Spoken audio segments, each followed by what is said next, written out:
If you think about Amrit Vela, imagine you're talking to someone that has no idea about Sikhi and you're explaining Amrit Vela to them. Do you think they'll be like, oh, that's a wicked idea, man? Yeah, that sounds well good.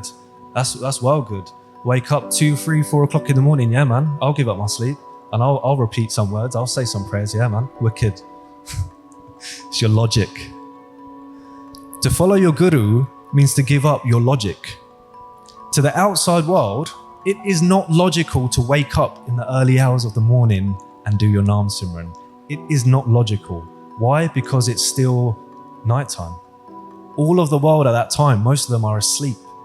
Very rare you find someone up in the early hours of the morning. So you've got to give up your logic.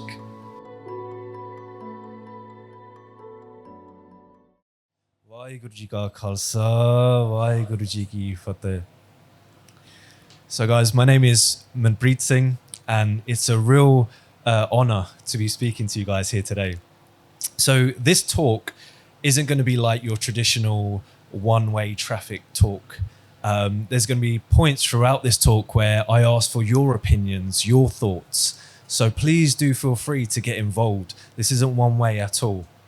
I meant when I said, it's a real honor to be here, because in 2019, I was sat exactly where you are, in the Sangha, listening to these talks. And to be honest, I found them so powerful. They were so hard hitting.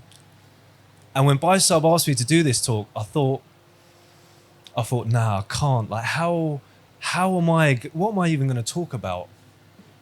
How am I going to talk about it?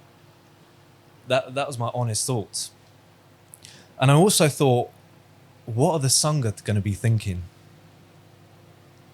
What are the Sangat going to be thinking? And it's true, isn't it? You guys could be thinking anything right now, and I'd have no idea. You might be thinking, this guy looks super tired, man, and you'd be absolutely right. Yes. You might be thinking, where's this guy even from? He's got the dodgiest accent I've ever heard, which, yes, I know. Right? But the fact is, you could be thinking anything, and I'd have no idea. And that is where we're going to start, with you.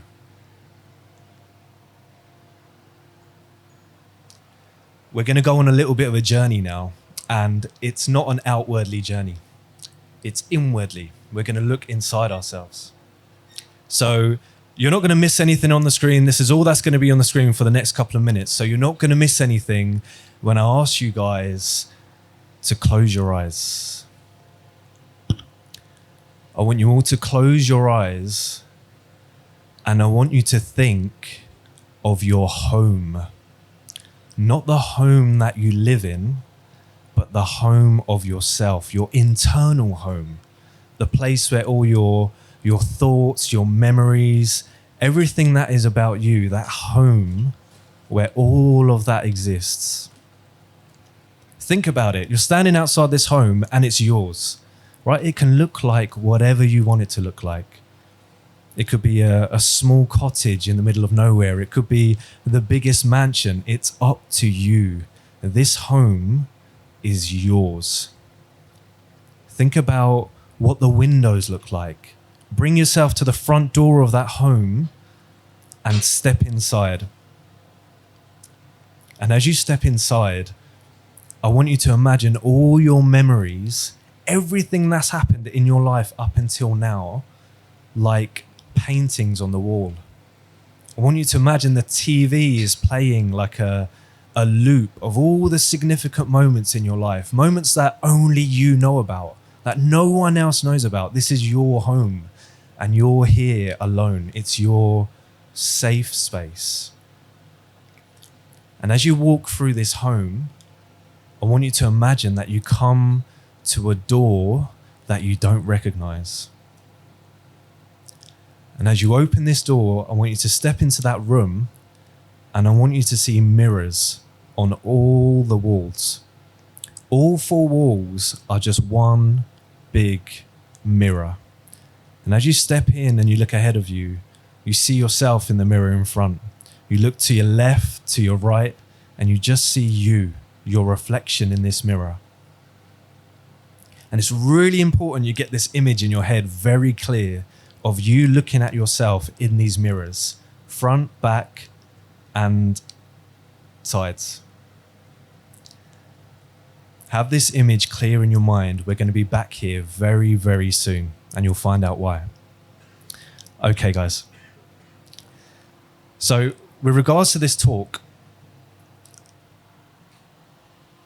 the Shabad for this year's camp is from Shabad Hazur. And within Shabad Hazur, Guru Angad Dev Ji talks about being a servant, serving that master. They talk about the qualities of that master. They say, Sahib mera neednava, sada sada tatar, that my master is always new, and that my master is always the provider, always the giver. They talk about being a sacrifice. It's a very intimate Bani, very intimate. And so the theme we've sort of taken for this year's camp is this idea of presence and connecting to that presence, making that relationship between us and that one. So that's what we're going to run with. And today we're only going to be focusing on one pankti, one line from that Shabad. Let's see how far it takes us. And the line is, Sevi Sahib apna av na jachon koi. So I serve my Lord and Master, I ask for no one else. So if we think about this idea of having a master, it's actually it's very powerful. If we think, when we go through life and we've got all these relationships, we've got our parents, our wider family, our friends, colleagues at work, even teachers at school, lecturers at university. We've got all these relationships, but very rarely, if ever, do we take upon a master. Very odd to call someone a master, because what you've done then is you've created a status. You've exalted someone else and you've brought yourself right down. Because if you've got a master, then that means that you're the servant, right? And that's what we're going to explore. So when it comes to serving that master, well, let's start nice and easy for you guys. Who is that master Guruji's talking about? Who is that Sahib Guruji's talking about? Any guesses? Or is everyone still asleep? Anyone? Who's that Sahib? Who's that master Guruji's talking about here? Hanji at the back. Yes, Vaheguru, the one, right? The one that made everything. So when we talk about the one in this presentation, the one and Guruji are the same. They're one in the same, all right? So serving the one, serving the Guru is exactly the same thing. But how do we serve? What does it mean to serve? It's all right, we've got this master, but how do we serve them? We talk about these things, but what does it actually mean? What does seva even mean exactly? Now, if we ask Guru Amar Das Ji in Anand Sahib, they say, Tan man tan. Take your tan, your body, your man, your mind, and your tan. Take your wealth, everything you own, and do what? Sub soap. Take all of it, sub, and surrender every single bit. To who? Guru ko. Then they finish off by saying, Hukam maniye paiye. So give up your body, give up your mind and your wealth, and take upon what your Guru's telling you to do, this command, this hukam. So let's look at those in a little bit more detail. So when Guruji says, give up your tan, when we're serving, what does that look like exactly? What does it mean to surrender your body when we're serving a master? What does that even look like? We read these words every day, but what do they mean? What does it mean to give up your tan? Any guesses? Hanji at the back. Yes, physical seva. So you're using your body, right? So you could be making langar. You could be distributing the langar. You could be washing the bande afterwards, the dishes. You're using your body. It's a physical act. Anything else that's a physical act when we serve. Hanji.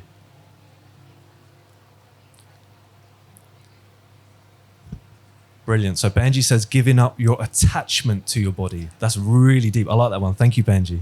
Giving up your attachment. Anything else. I'm thinking of something that you guys might have done in the early hours of this morning.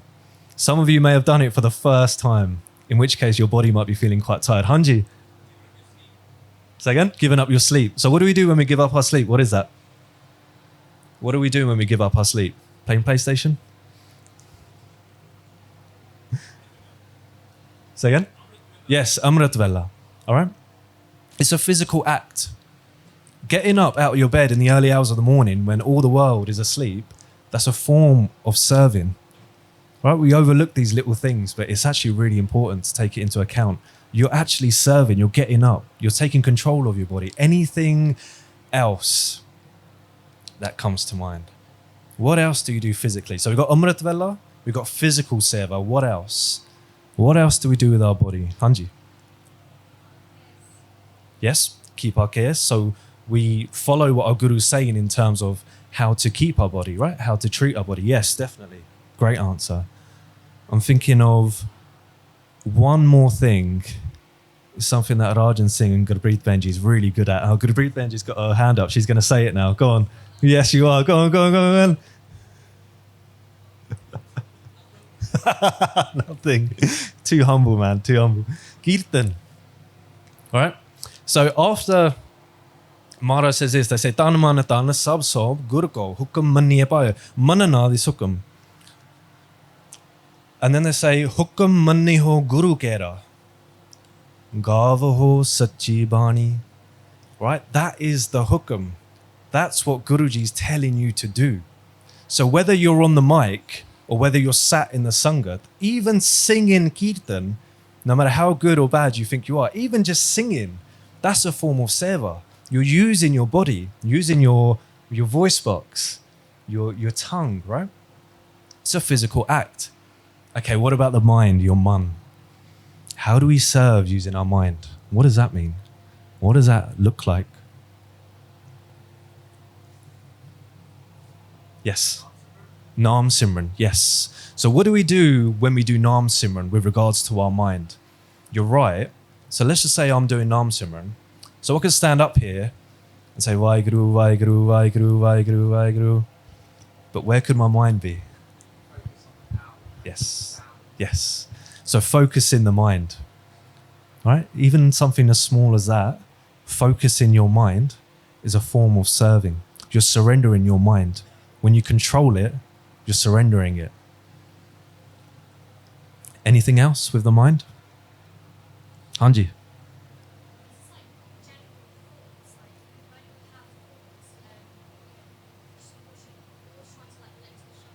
Wicked. That's a wicked answer. So our thoughts, our general thoughts. So what are we letting into our mind? What are we thinking with our thoughts? Are we giving into things like anger, irka, that jealousy? Right? We've got to be conscious of these things. There was another hand over here on the right. Or was that your answer? Hanji?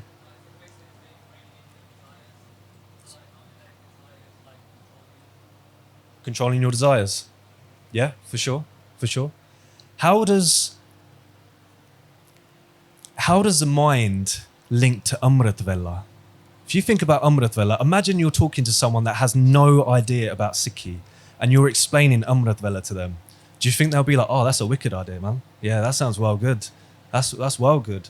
Wake up 2, 3, 4 o'clock in the morning. Yeah, man, I'll give up my sleep and I'll repeat some words. I'll say some prayers. Yeah, man, wicked. It's your logic. To follow your guru means to give up your logic. To the outside world, it is not logical to wake up in the early hours of the morning and do your Naam Simran. It is not logical. Why? Because it's still nighttime. All of the world at that time, most of them are asleep. Very rare you find someone up in the early hours of the morning. So you've got to give up your logic. Okay? Okay, what about your tan, your wealth? How do we serve by surrendering our wealth? What does Guruji want from us with our wealth? Do they want to be rich? Do they want all our money? What is it? Does wealth only mean money? What does it mean to surrender your wealth, guys? Any ideas?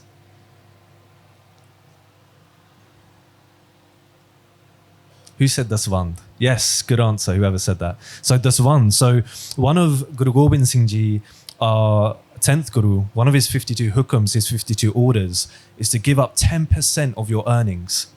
Straight away, 10% is out. It's not yours.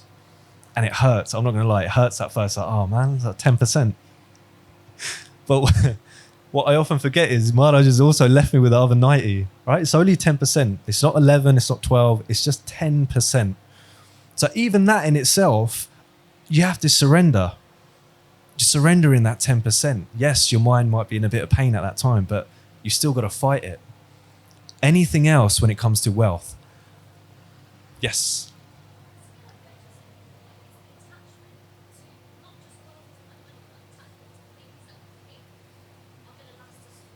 Yeah.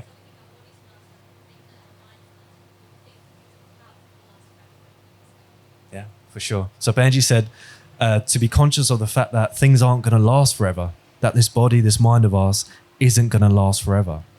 Another thing that's our wealth is our time, right? We have time. All of you here right now could be doing something else. Some of you are shivering. You could be somewhere else in the warm, right? We're here in the middle of Wales with our Guru, here to learn at a time when families are getting together. People go on holiday at this time, but we're here, all of us. We're giving up our time. We're giving up that done. Does that make sense? I know it's quite overlooked, these things. We treat it as if it's minor, but it's not. It's a big thing, massive thing. Okay, so we've covered done, man, and done. So when we do all of these things from the lens of a servant, we take upon what is called a dasa bhav. So bhav meaning faith, and das is your servant. So it's the lens of a servant. So when you're serving, you're actually devoting yourself to that master, right? This dasa bhav. So everything we spoke about comes under this umbrella of dasa bhav, of being a servant.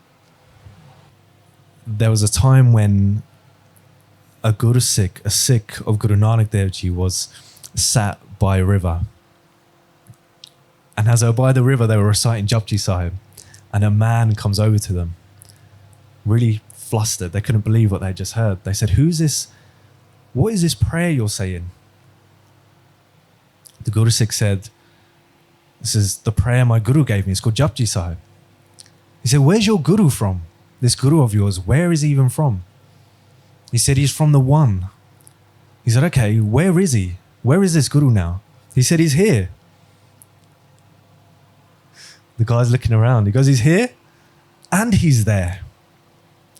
The Guru Sikh goes, "He's everywhere." The Guru Sikh was talking to someone called Bhai Ji.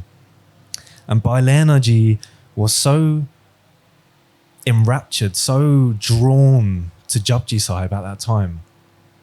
So when we talk about presence, Bhai Ji felt the presence of Guru Angad Dev Ji just through Japji Sahib.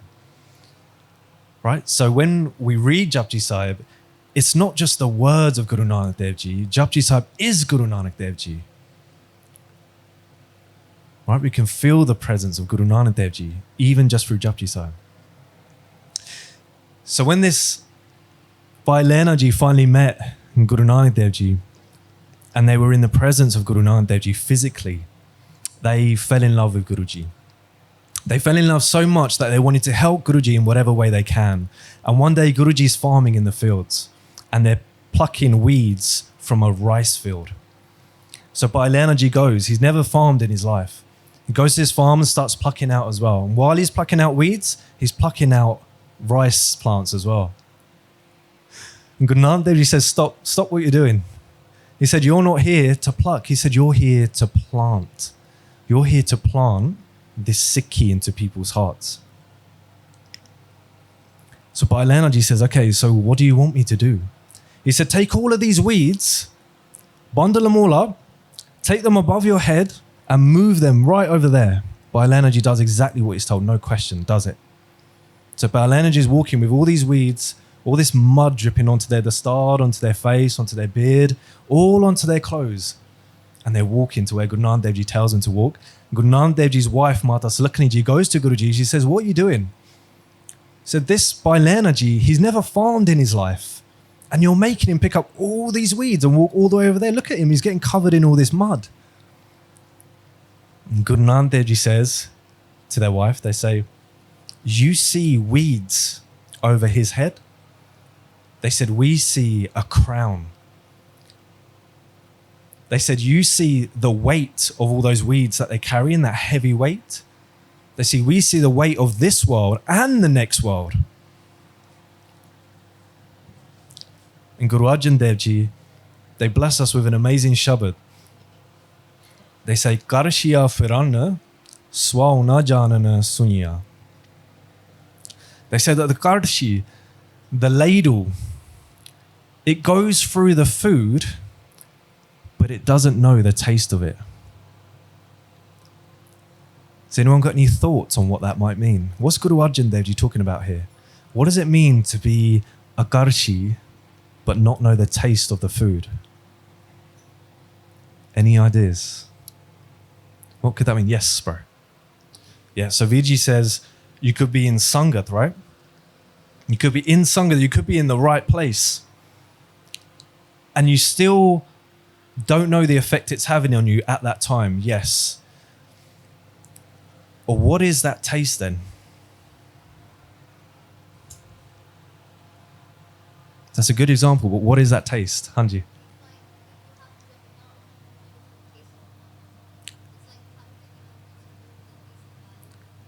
A taste of naan, yeah, that's fine, but what does naan taste like? Sweet, is it? I'm going to be diabetic. For sure.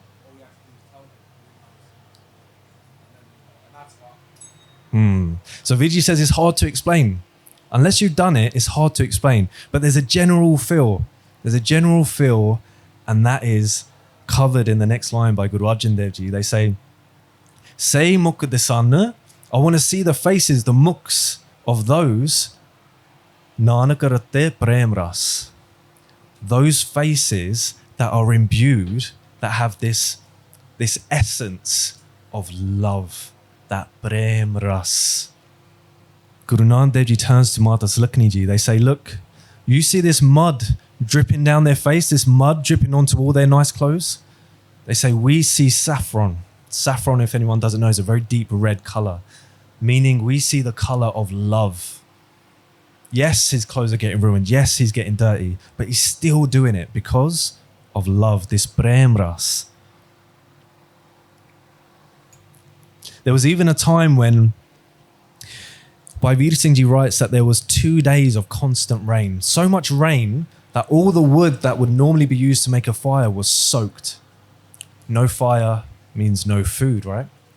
So the Sangats start getting really hungry, and one day passes. The second day passes, they're starving now. They go to Guru Angad Dev Ji, they say, Maharaj, we can't continue like this. Like, you're going to have to do something. Guru Angad Dev Ji says, okay.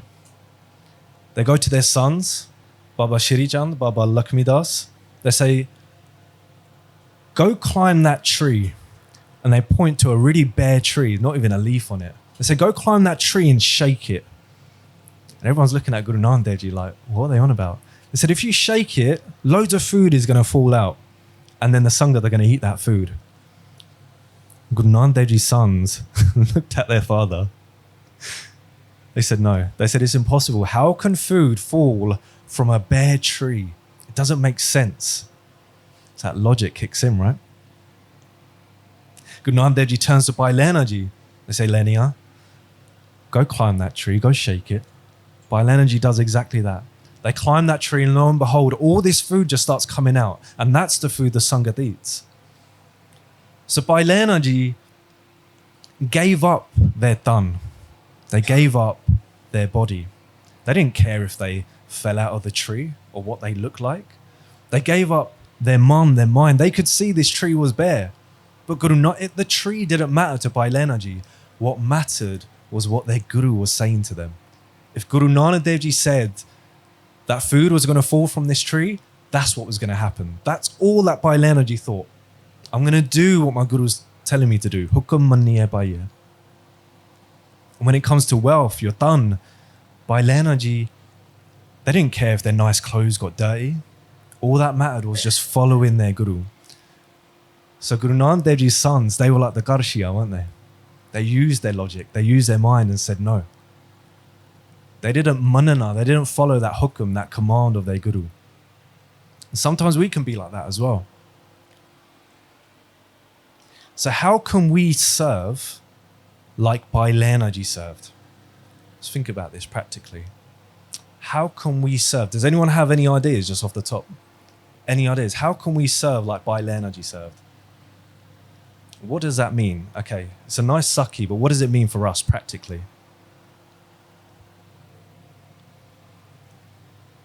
Anji, follow the hukum? Yeah? What's the hukum? You all right? Lots of hukums. Sorry, I'm getting old, I'm getting a bit deaf. Anji, say again?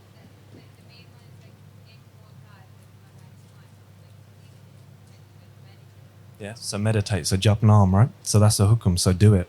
Okay. But how do we do it? So you're right, the hukum is to jap naam, but it's how we do it. What makes us different from Bailena ji? How would Bailena ji have japt naam? What's the difference? Say again?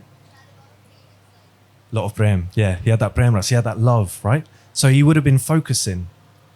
Right? So our focus, I know with me, I can read Japji Sahib. My eyes are reading it and my mouth is saying it, but my mind, best believe, my mind is way elsewhere.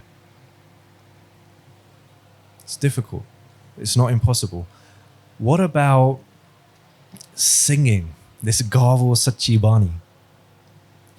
There used to be an uncle at Park Avenue Gurdwara in Southall, and he'd always sit right at the front of the stage, and he'd sing so loud. You could hear him across the whole Darbar. Park Avenue, if anyone's ever been, it's massive. You could hear this guy right from the back. It was so loud, but he didn't care.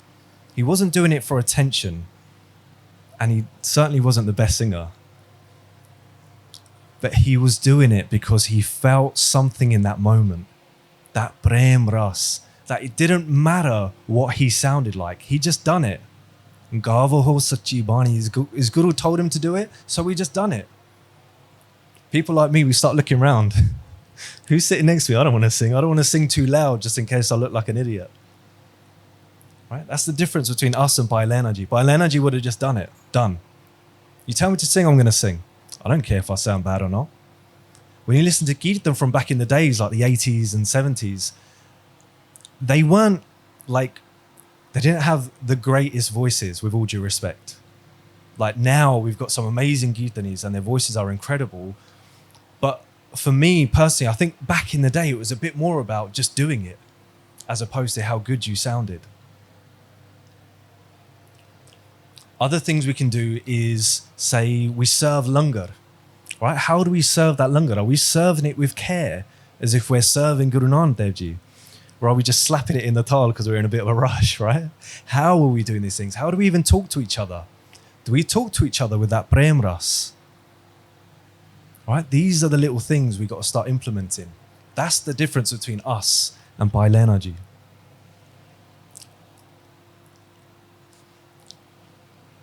This is a picture of Bruce Lee.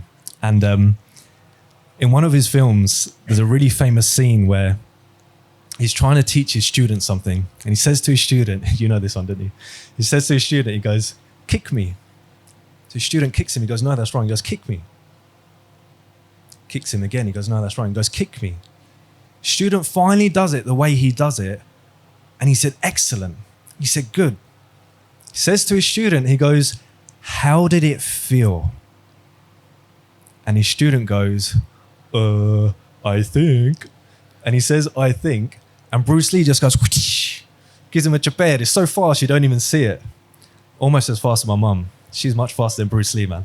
But it's so fast. And he slaps his poor student. And the student's looking at Bruce Lee like, why have you just slapped me for? He goes, don't think. He says, don't think, feel. He said, I asked you how it felt, and you said, I think. When we talk about things like prem ras, that love, that dasa bhav, that faith of a servant, we can't fit it into the shape of our brain, of our thoughts. It's a feeling. In other words, you can't think love. You might try and put logic to it from your brain, but you can't.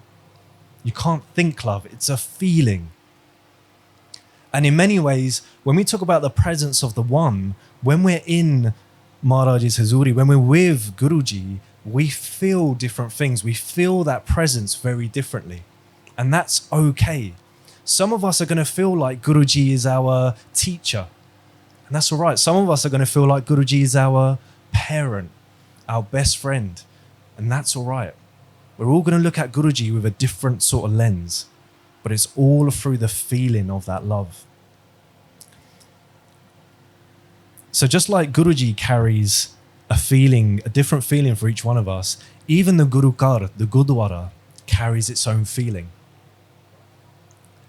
So in 2018, I was very lucky to go to Hazur Sahib, which is a Gurdwara in Nandair, India. And it's a really interesting Gurdwara. So this picture here, it's taken outside the outer complex. So this first row of buildings, it goes around the actual Gurdwara, which you can see in the actual archway there. And when I stepped through that outer complex, honestly, it felt like I was in the army. I was seeing so many things. I was seeing things like the guns of the Shaheeds, the weapons that they use to fight these wars. So these are my Balgul's weapons, right? And just to give you an idea of the size of some of these weapons, that door that slides is about 6-7 foot tall. And that gun in the middle, it's about 3 or 4 feet even higher than that. So that one gun alone is about 10 foot long. Imagine. My Balgul, that Dasa Bhav. They had that same prem ras, that same love, just in a different setting. There's no difference.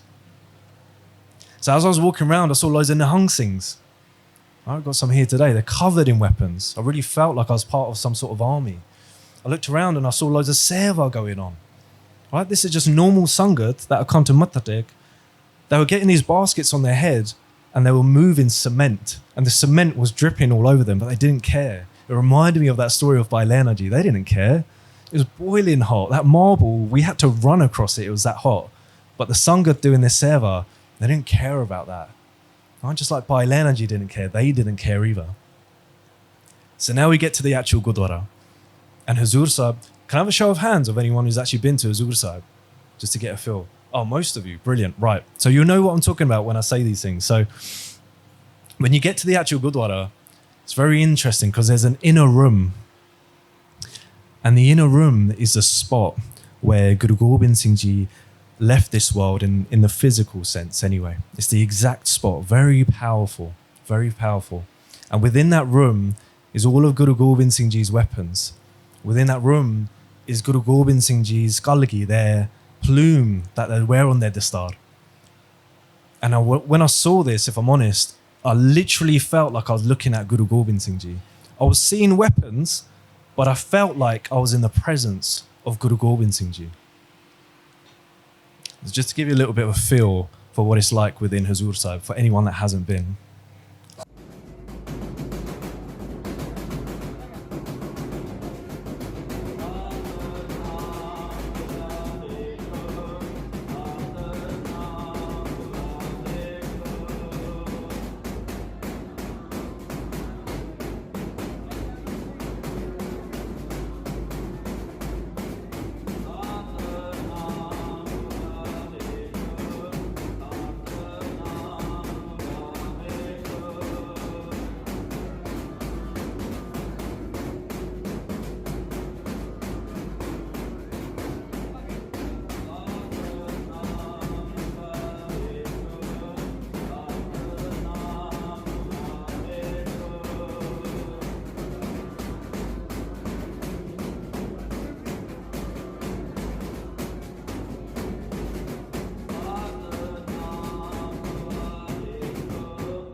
Does anyone resonate with what I said about Hazur Sahib? For those of you that have been, does that kind of, Hanji?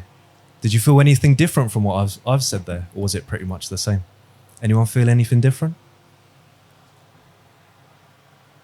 Okay, so what about your Hazur Sahib? Let's have some examples of a place where you go. It could be any Gurdwara. It could be here in the UK, it could be in India, it could be anywhere in the world. But where have you been where you felt something really different? Guruji was the same, but the Guru card carried like a different feel, a different vibe. Does anyone want to share any of those? Anji, yes, of course.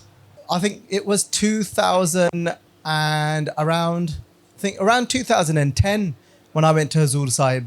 I went with Indra, with my wife, and we were told a lot of stories because we stayed in Darbar Sahib for about 2 weeks. And then when we flew to Hazur Sahib, and we were told that Maharaji said that, you'll feel my presence here. And you've spent so much time at Darbar Sahib, which is already so energizing. But I think like Viji, what you explained was, what you experienced was when you saw certain things and you could feel the presence of Maharaj. But I remember for us, without seeing anything, we hadn't even gone into Sachkhand yet, but we just walked through the actual, where the vicinity is. And literally it felt like something hit us. It felt like physically something's come and hit us. We didn't say anything to each other, but we both just stopped. Me and Indra, we stopped and we burst into tears. And it was the one place where it really felt that Guru Gobind Singh Ji's present, and you could feel them that vibrate through every part of your own body. So there was a true presence and experience of Guru Gobind Singh Ji there.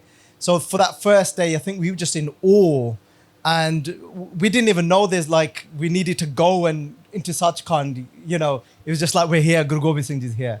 So that was our experience. We spoke about how Hazur Sahib carried its own feel. Even this camp carries its own feel. You might not feel it yet, but one time you may feel it is in a few days' time when Guruji goes. The whole energy changes of camp. And it's very, in my opinion, it's very bittersweet. It's bitter because obviously Guruji's leaving in their physical presence anyway. But it's very sweet as well, because in that moment when you feel that pain, you realize that you actually felt something. You may not have been conscious of it at that time when you're having a good time climbing and doing your zip wires or archery or whatever. You may not have felt it at that time, but when they leave, that's when it hits you like, I did feel something. There was something there at camp. So what if we don't feel? What if we don't feel anything? What if we're doing these things and it's just blank? You see, that's okay, because some of us will serve because we feel, right? We feel something, so it pushes us to serve. And some of us get that feeling after we've served, right? That feeling grows.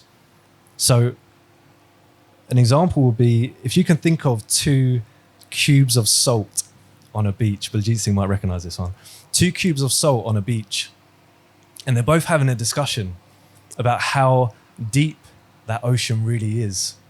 So one of the cubes says, you know what? I'm going to go in. I'm going to find out how deep that ocean actually is. So he jumps in and he goes down and he's like, whoa, this is pretty deep. So what he does is he keeps going and going and going and going and going. And he goes deeper and deeper and deeper. And as that cube of salt goes deeper, it becomes smaller and smaller and smaller and smaller and smaller. Meaning, the deeper we go, the more we're going to merge. Right? So when it comes to this seva, this tan, mana, tan, this dasa, bhav that we talk about, this prem ras, the deeper we go, the more we're going to feel that presence of the one. There was a reason why Guru Angad Dev Ji was made the Guru after Guru Angad Dev Ji. It wasn't just given to them. They became Guru Nanak Dev Ji.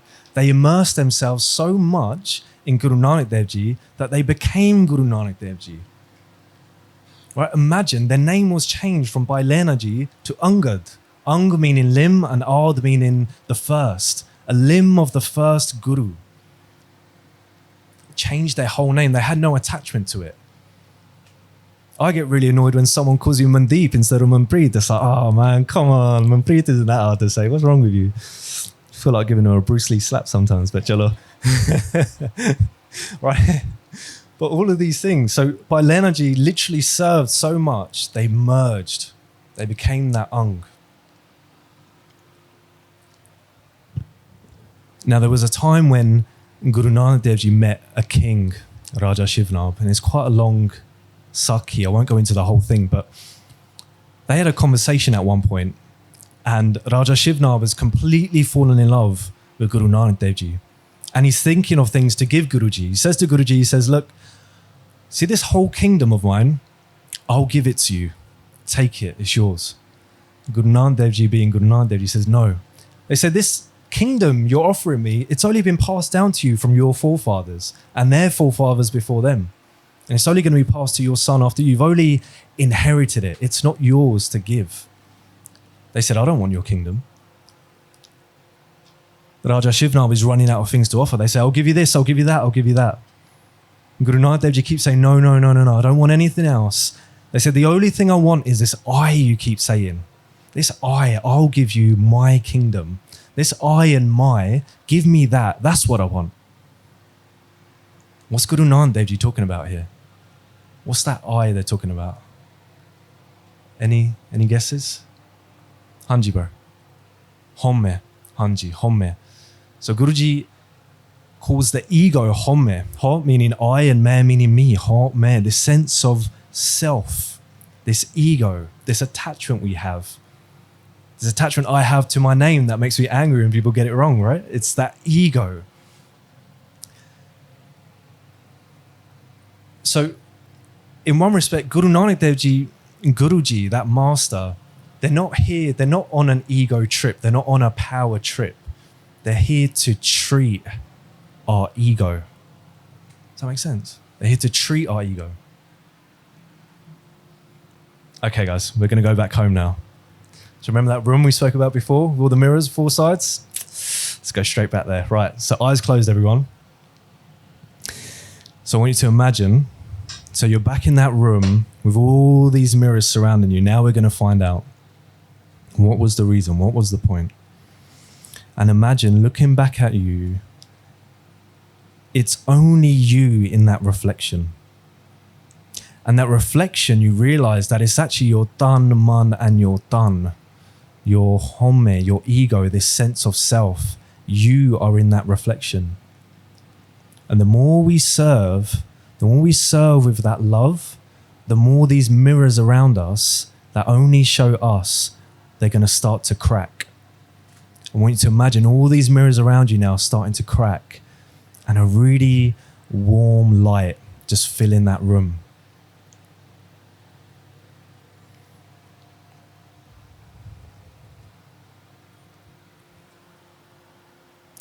Sevi Sahib apna, avana jachon koe.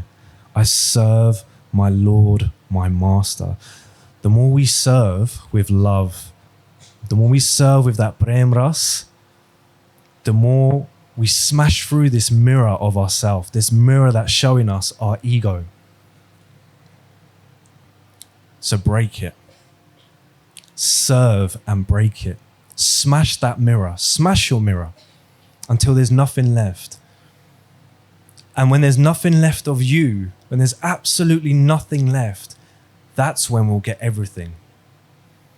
That is the moment when we'll merge with Guru Nanak Dev Ji. Man tu jot swarup hai. Guruji says, Man tu jot swarup hai, apna mool pachan. They say, oh my mind, you're actually a jot swarup. You're the form of a light. You are that light. The reason why Guru Angad Dev Ji merged into Guru Nanak Dev Ji, the reason why that soul merges into the ocean is because that's where it came from. That light bursting through that mirror, it is a part of us. We know what that presence of the one feels like. There's just this mirror of ego in the way, stopping us from seeing it, stopping us from feeling it. The more we serve, the more we're going to smash that mirror. the more we're going to feel that presence of that one. That love, we know it already because that's where we came from. That love is where this beautiful journey of ours even started. And it's through love, through that prem ras, that this journey of ours is going to come to an end.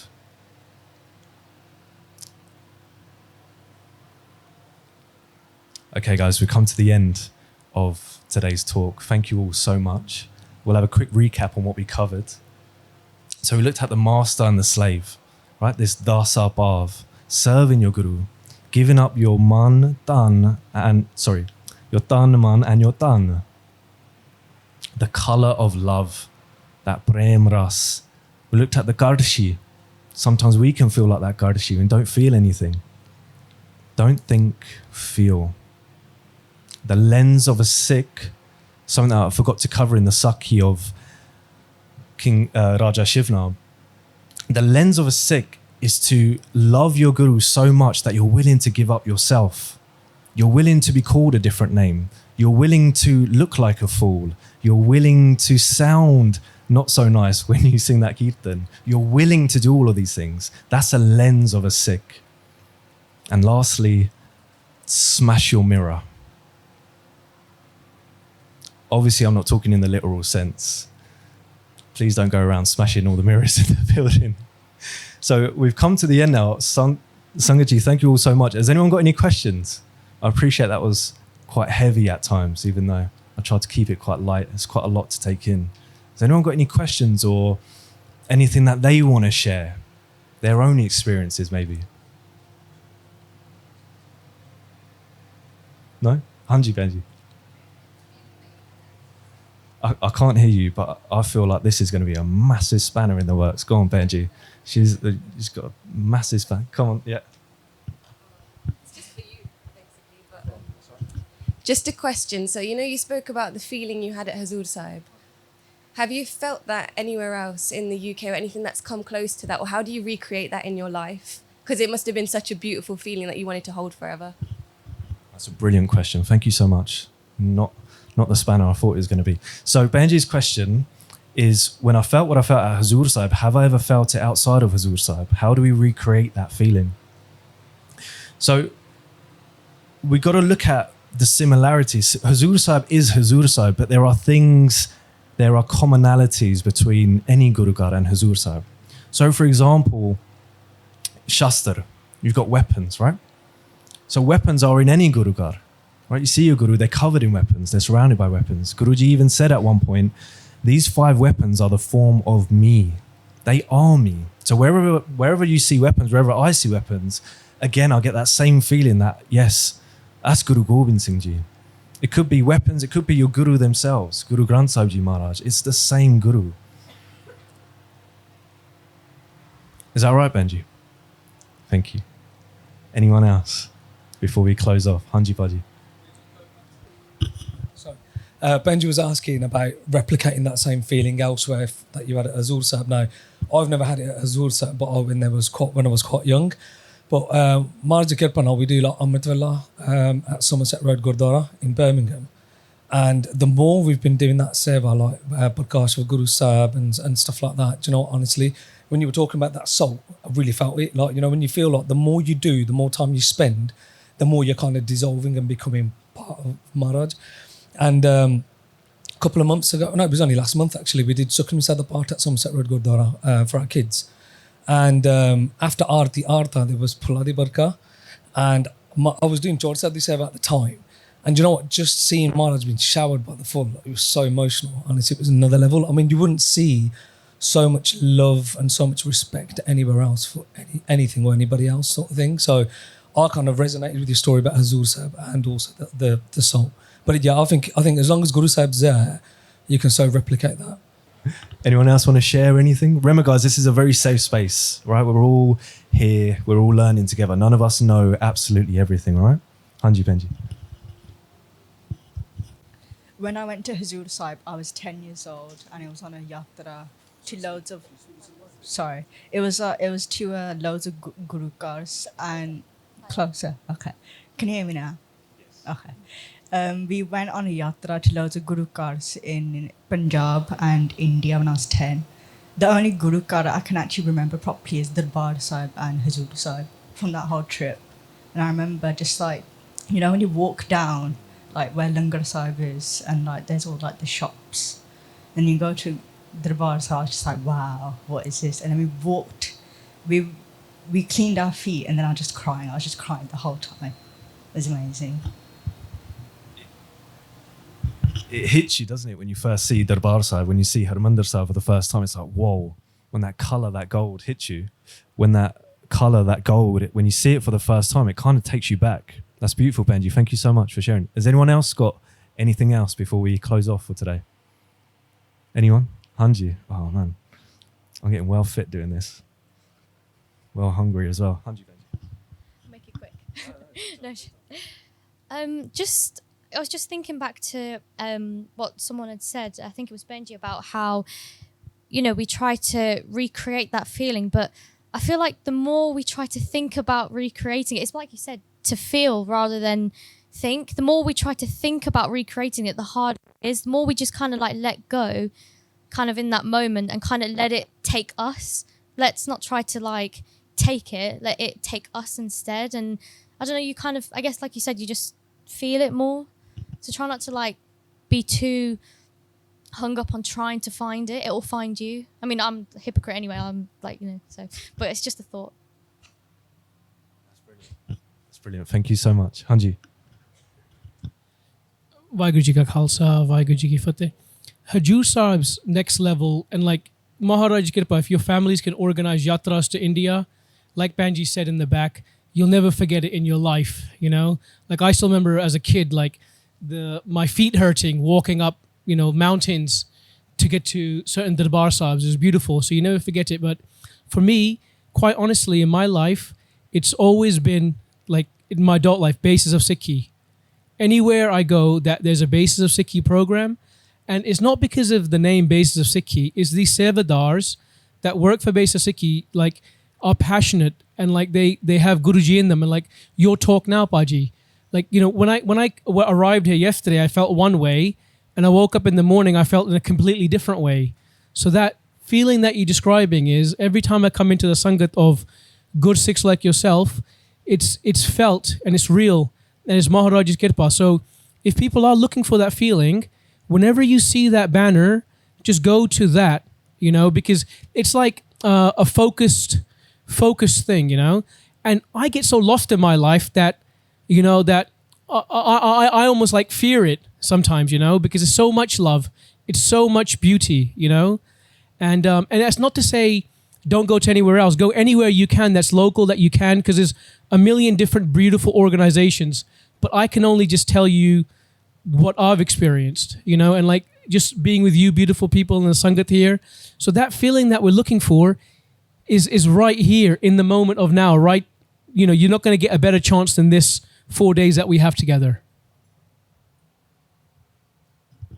Vaheguru. Vaheguru. Anyone else? We're in a good flow now. Who wants to keep it up? Yes, bro.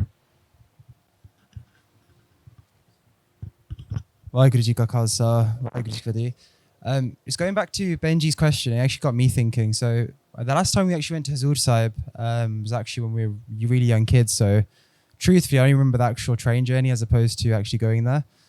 But we were really young. I think I was probably like maybe 4 or 3. But one thing that did come to mind was actually our visit to Nangana Sahib. This was in 2019, just before COVID. And it's really interesting because when Vijay was talking about his experiences in Hazur Sahib, I completely got it, because when we're in Nangana Sahib, it's almost like, you know, when you see the locals there, and we were talking about this recently, where it's crazy because like when we were speaking to the locals in Nangana Sahib, they were speaking, for example, Punjabi, because it was if you like, on the Punjab, the Pakistan side of Punjab, and it's really interesting because they saw Guru Angad Dev Ji as their guru. So even though, for example, they're Muslim, a lot of them did see Guru Angad Dev Ji as their guru, and it's not necessarily the case of then recreating that feeling or whether somewhere else.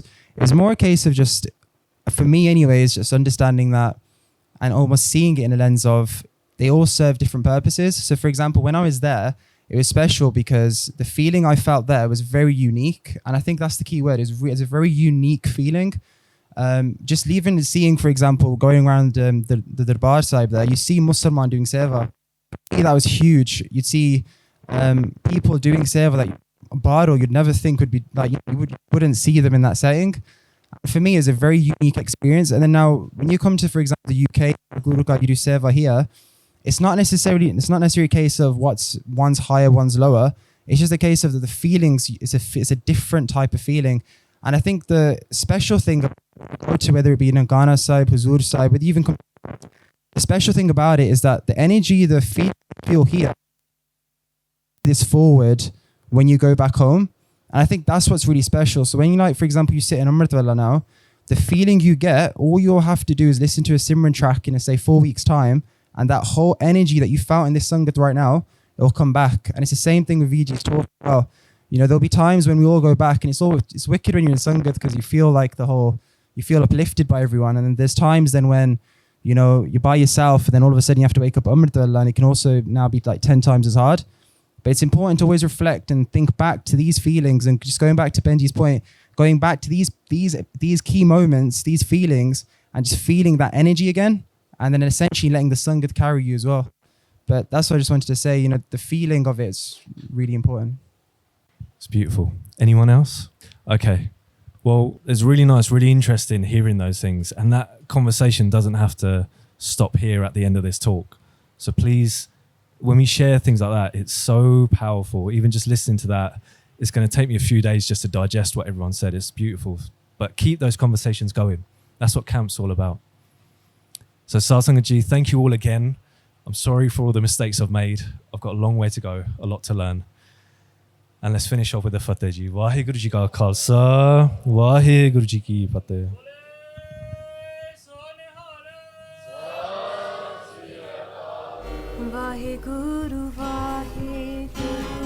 If you enjoyed this video, please like, comment, share and subscribe. Please donate and help spread Guruji's message. Link is in the description below. Vaheguru Ji ka Khalsa, Vaheguru Ji ki Fateh.